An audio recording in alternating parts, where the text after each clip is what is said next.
თავი მეორე. გასრულდა ცადამიწა მთელი მათი მორთულობითურთ. გაასრულა ღმერთმა მე-6 დღეს თავისი საქმე, რაც გააკეთა. და დაისვენა მე-7 დღეს ყოველი საქმისგან, რაც გააკეთა. აკუთხა ღმერთმა მე-7 დღე და წმიდაყო იგი.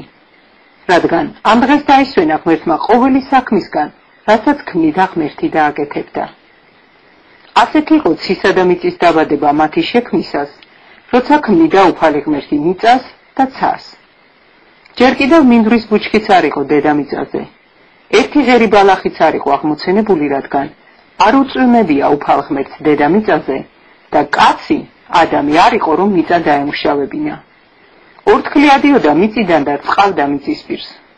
გამოსახა უფალმა ღმერთმა ადამი კაცი მიწის მტვრისაგან და შთაბერა მის ნესტოებს სიცოცხლის სუნთქვა და იქცა ადამი ცოცხალ არსებად. უფალმა ღმერთმა ბაღი გააშენა ედემში, აღმოსავლეთში და დასვა იქ ადამი, რომელიც გამოსახა. აღმოცენა უფალმა ღმერთმა მიწიდან ყოველი ხე, სანახავად საამო და საჭმელად ვარგისი. შუა გულბაღში კი ხე სიცოცხლისა და ხე კეთილის და ბოროტის შეცნობისა. დინარე მოედინება ედემის ბაღის მოსარწყავად, მერე იტოტება და იქმნება 4 ნაკადი. ერთი სახელია ფიშონი, იგი გარსულის, ხავილას ქვეყანას, სადაც ოქროა.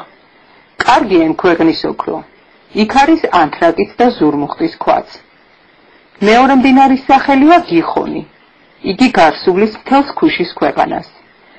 მესამე მდინარის სახელია ხიდეკელი, იგი ჩაუდის აშურს. მეოთხე მდინარეა ფერათი.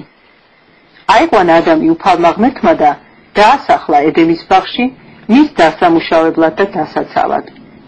გააფრთხილა უფალმა ღმერთმა ადამი, უთხრა: ყველა ხის ნაყოფი გეჭმევა ამ ბაღში.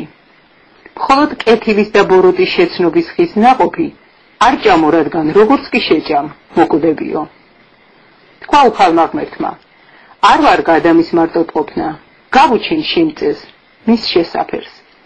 გამოსახა უფალმა ღმერთმა მიწისაგან ველის ყველა ცხოველი და ცის ყველა ფრინველი და მიჰგვარა ადამიანს, რომ ენახა რას დაარქმევდა. რომელ სულთგმულს რას დაარქმევდა ადამი, მისი სახელიც ის იქნებოდა. დაარქვა ადამიანმა სახელი ყველა პირუტყვს, ცის ფრინველს და ველის ყველა ცხოველს.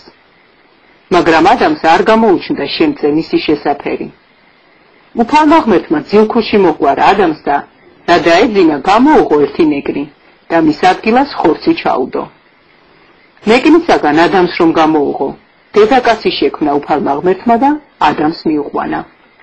თქვა ადამიანმა: ეს კი მართლაც ძვალია ჩემი ძვალთაგანი და ხორცი ჩემი ხორცთაგანი. დედაკაცი ერქვას მას, რა კი კაცისაგან არის გამოღებული.